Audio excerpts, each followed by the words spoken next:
All right, welcome to Before Floor and Extension 5.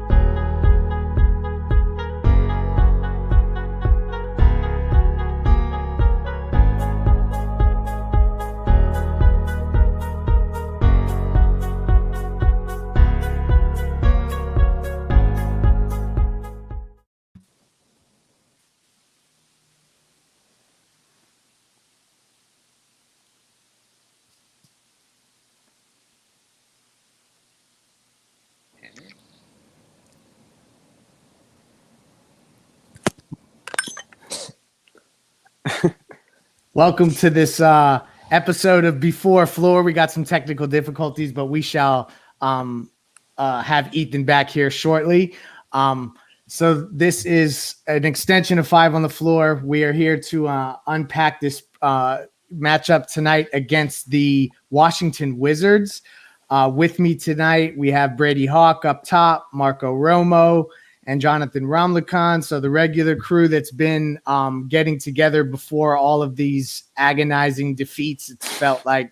And Ethan jumping back in live from Super Bowl country. Yes, I'm up in Tampa. I don't know why he kept muting my mic. I'm not sure. Manny brings you on, but he mutes the mic. All right, we got Greg, we've got me, Ethan Skolnick, Jonathan Ramlakan, Marco Romo, and Brady Hawk up at the top. I don't know where you went, Greg, other than to say that I just did that. That's what I just did. The Heat are 7-13. They play the Wizards tonight. Brett Beal will play. Westbrook won't play. Oh, we had the 30-second countdown. We're still doing that thing. All right, that's what's going on there. If you didn't check out Clutch Corner, check it out from last night. I hear that I got slandered by a lot of different people for a lot of different reasons. This is brought to you by hello, Alex. This is brought to you by Biscayne Bay Brewing, Tropical Bay IPA. This is how good it is. I brought it to Tampa. It's in my fridge right now. This is cold, okay? This is legitimate stuff here. All right, Greg, let's start with you, and then let's go around the circle tonight. How bad would it be if the Heat lost tonight? It would be... So I actually reached out to somebody close to the organization, and I asked them, was the Charlotte game like the straw that breaks the camel's back, or however the phrase goes? And they actually said that they expected Charlotte was going to be a really tough game, and that that was a game that they were worried about. And it was this set against Washington that was really the one that was more that they got to get these. There's just there's a certain element of this that all the X's and O's and the BS we talk about with lineups and all that stuff, you got to throw it out the window. Like, they just have to get these games, or else I think that the season is literally on the brink. I mean, that was the vibe that I got. But Marco, what does it say when the Heat are talking about a game against Charlotte as a game they were worried about? I mean, they're relatively whole at this stage. They made the finals last year. Charlotte is not projected as a playoff team. I understand that they've beaten teams. They made it difficult on teams with the way they've shot threes this season. But the Heat are not supposed to be in a position where they're worried about games against Charlotte. And they shouldn't be. They shouldn't expect us to be, the fans to be okay with that at all. Like, you just came off of a finals appearance. You should be expected to beat these teams. You can expect a little rough patch here and there, but you can't, continue to give up these games against teams you see as being worse than you, even if it's like a Charlotte team that's getting better. Especially tonight against the Wizards, who are on a back-to-back without Russell Westbrook. It says a lot where the team has gone. It says we've fallen so far off of our expectations, which is weird coming from the organization that seems to put the expectations are always high. They always want to get to the finals. They always want to compete, at least. Well, competing doesn't include losing to Charlotte. For sure. And let me just clarify one thing. It had a lot to do with that Charlotte had picked off a couple really good teams directly prior to playing Miami. So they knew that they were coming in hot. So just to clarify, because you never know who's watching. No, I understand. Well, hopefully somebody's watching. Brady, the lineup the other night, we always go to you for these lineup questions. They started Olynyk. It felt like they were going to get to the regular 9-man rotation, but then the Strus thing happened because Duncan Robinson picked up 2 quick fouls. Do you think that the Heat are better suited just playing the 9-man lineup that we've talked about? Is there a place for a Max Strus, a Kendrick Nunn, or somebody else, to sneak into the rotation on some nights? Well, I think that was just because of the Duncan Robinson 2 fouls. But I do think there's a chance for Kendrick Nunn to sneak in. If they're not clicking offensively, which is what they need to do, because they have to be an offensive team, especially tonight because Washington's a very good offensive team. They have to keep up with that same speed. You may need to throw Kendrick Nunn in there if they don't have things going correctly. But I think the goal is to go to the 9-man rotation. You want Jimmy Butler. I expect him to come out early and just play well, play with aggression. So I do think the goal will be to go 9-man rotation, but if necessary, they fully trust throwing Max Strus in there. And like I said, Kendrick Nunn, that's the one that's interesting because I feel like he played great in those other games, and then all of a sudden he didn't have a COVID test come in that next game, and then ever since then it seems like maybe he's gotten cut out of the rotation for good now. Jonathan, what do we expect from Beal tonight? I mean, what else can we expect other than something that's more than a 35-point game, probably around 8 rebounds, 5 assists, and a loss? You know what I mean? That's kind of typical for him to kind of go off, especially with no Russell Westbrook tonight. He's going to be handling the majority of the load.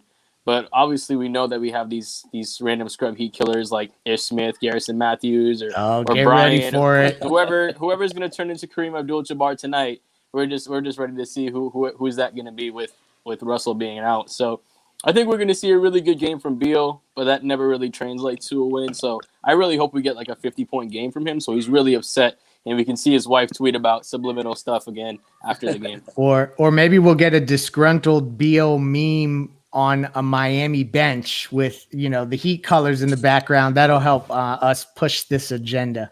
I know players are not allowed to hug, which hurts this situation a little bit, but I mean, how does Bam send subliminals to Bradley Beal tonight? Because I feel like that's all part of the equation. Last time he wore his jersey, he should put on like the band, like the headband, the shorts, like everything. Beal. I'm gonna go with text messages. Yeah, I just think it's gonna be in the game because I think you can't get COVID if you play 48 minutes. It's only after the game when you go to handshake. So I think in that span is when Ben will Brady probably... with the snark. I like that. Hopefully Adam Silver's watching. That would be a good thing right now. Want to run with you guys now that we're about 20 games into the season. Obviously, Miami's not in the mix of the top 5 like we expected they'd be in the East. Who is the best team in the Eastern Conference this season, Marco? So far, I hate to say it. I think it might be Philly. I have too many questions about the Nets. Well, this is just for the regular season. We're not talking playoffs. But yeah, this is Philly for right now. I have too many questions about the Nets defense. I just want to see them not give up 120 points to a good team for once. Last night was a good win for them against the Clippers. They showed you like what they can do when they have 3 guys who can give you a bucket at any moment, which is what you want in the playoffs. And that's pretty much what it comes down to late in games and during the playoffs is you need that guy. And Philly doesn't really have that guy besides Joel, but he's not really that kind of guy. So in the playoffs, I trust the Nets more. In the regular season, I guess it's the Philly regular seasoners, as I call them. I'm going to let Greg prepare for this question, but before I do, I want to say first thing, I'm not in Miami tonight, so I have nothing to do with that, and I'm not tweeting anything about. There's no slander of any Wizards player, so I cannot possibly be named. I'm not even on the podcast tonight. They think you're so powerful. My gosh. Nobody in the world thinks I'm powerful except Heat fans. It's the weirdest thing ever. Greg, is Philadelphia the best team in the East? Right now, yes. But, I mean, let's just be honest. In a 7-game series, I'm taking KD and whatever the hell else comes out on the court with Brooklyn, as long as KD continues to look the way that he's looked. That's where I'm leaning currently, especially, Kyrie is looking really sharp as well. Harden's fitting in. The defensive issues will catch up to them at some point. They're going to have to reconcile that. But right now, Philadelphia takes the spot as much as it hurts my soul. But I still would not rather be Philadelphia. I would rather be Miami in the next 5 years. Well, nobody would rather be Philadelphia in any circumstance. But I was talking to Vinny about that on the podcast. It's like they all hate me in Philly. I said, you're doing something right. That's fine. Jonathan, Milwaukee, though, last year was runaway winners of the Eastern Conference during the regular season. Everybody just said they hit a bad matchup. And then, they added Drew Holiday on the offseason. Are we not scared of the Bucks anymore? Yeah, I mean, the best player on the Bucks is still the one-dimensional player. You know what I mean? So you can still kind of build the wall with Giannis and try to stop him. Chris Middleton isn't proven in the playoffs. Drew Holiday, you know he'll give you. He isn't an elite 3-point shooter, so it'll just kind of help with being able to build that wall for Giannis. Don't get me wrong, they're still a dangerous team. You have 3 guys that are close to all-star level, of course, an MVP caliber player in Giannis, but I feel like they're a team that when it comes down to a 7-game series, there's a game plan that you can implement to slow them down to get yourself a win over that team. Yeah, I agree. Brady, if there's one change to the planned rotation that Eric should make, what is it? What should he do? I like I've been saying, I think more Precious minutes. I just think that's the thing that's always going to come up, and I think it just comes down to him playing with Bam, because when Bam's not out there, he's getting those minutes. So it just comes down to that. Because if you're looking at even yesterday's game or 2 nights ago's game, when he came out there, the energy changed. Right when he came out there, I think he had the block off the backboard immediately. But I think he just played well. He plays well with Jimmy.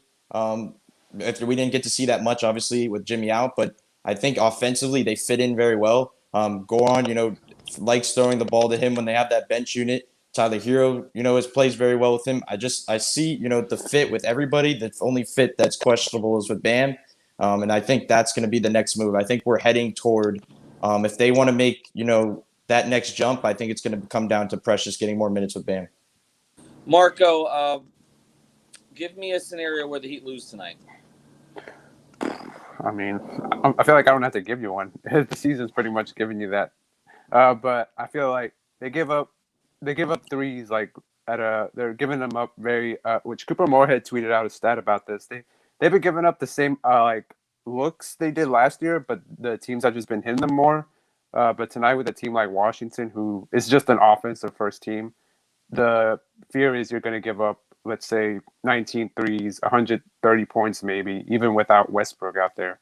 That's the fear, and you're not going to be able to keep up. You just hope that it doesn't come down to that. It shouldn't come down to that.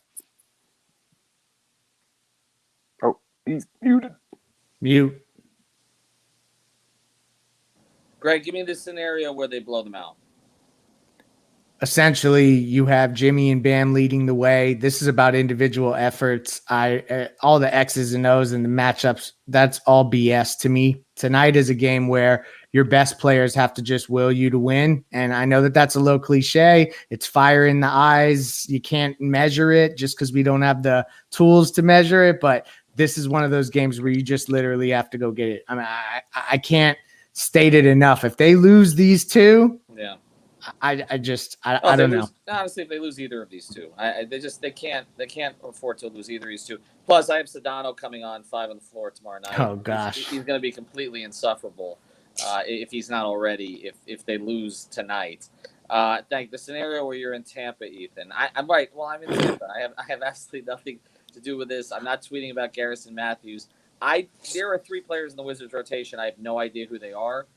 So I'm not going to slander anybody I don't know. So basically that's what this comes down to.